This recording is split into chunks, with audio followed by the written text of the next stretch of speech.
ఇది వచ్చేసి మల్టీ బుటీస్ తోటి వస్తుంది మనకి ఓ. కంప్లీట్. నాకు ఇది చూడగానే ఎందుకు బ్రొకేడ్ ఆ లుక్ వచ్చిందండి. బ్రోకెట్ స్టైల్ లోనే మనకి మీనా వర్క్ వస్తుంది అన్నమాట. ఓకే.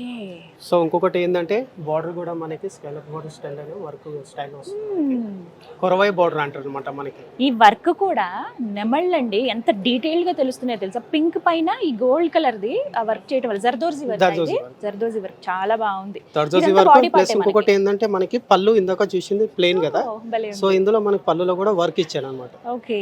3 sides ఈ బార్డర్ అనేది కంటిన్యూ అవుతూ వర్క్ కంటిన్యూ అవుతూ దాంతో పాటుగా మధ్యలో కూడా చూడండి ఈ కొంగుకి మీకు తెలుస్తుందా, క్లోజ్ లో కూడా చూపిస్తాను చూడండి ఎంత బాగుందో. అసలు ఇలాంటి చీరలు చూస్తే ఇలా మీద వేసుకోకుండా ఉండలేము ఎందుకో. రాజేష్ గారు అందుకోండి చీరని.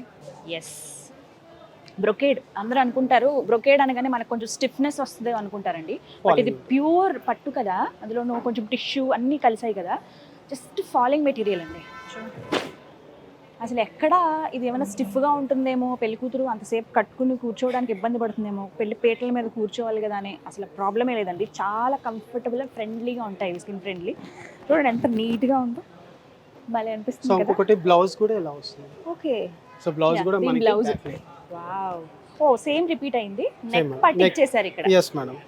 నెక్ పార్ట్ నాకు తెలిసి ఎంత గాడిగా కనపడుతున్నప్పుడు సెపరేట్ గా వర్క్ అవసరం లేదు. సో ఆ కాన్సెప్ట్ వీళ్ళే చెప్పేశారనమాట. సింపుల్ గా నెక్ వరకు, బ్యాక్ నెక్ ఫ్రంట్ నెక్ వరకు వేసుకుంటే చాలా అనే ఉద్దేశంతో ఇలా ఇచ్చారండి. జస్ట్ ఇలా వర్క్ కూడా నీట్ గా ఉంటుంది మేడం.